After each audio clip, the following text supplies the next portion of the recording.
Who or what is your spirit animal? Oh, I think my spirit animal is something that I think that my spirit animal is. Oh my God, I'm so tense at this moment.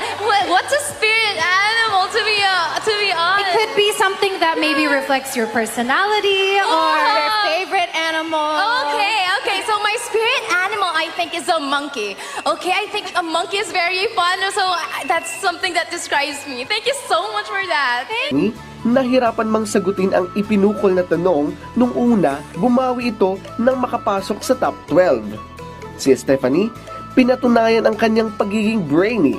I think social media is bringing people together. Why? Because it is a medium. It is a tool. As social media paved its way to the world today, we are using it as a form of communication, as a form of interaction. Now, if we are knowledgeable enough to use this as a form of imposing information to be knowledgeable about our education, about ourselves, then we would create a more revolutionary and innovative nation that we could build in. Thank you so much.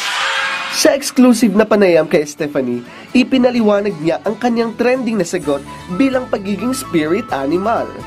So when I was asked about the spirit animal, to be honest, hindi ko talaga alam yung meaning niya. Kaya sabi ko, go with the flow na lang. Parang sige, chikahin ko na lang to, pakita ko na lang yung personality ko. Kasi ang hirap if magmamagaling ako kasi hindi ko talaga alam mamaya kung ano-anong sabihin ko. Mali-mali. So mas nakakahiya yun. Kaya nung tinanong sa akin yung question na yun, sabi ko, sa lahat na naman ng question, bakit ito? Kasi I was expecting common questions.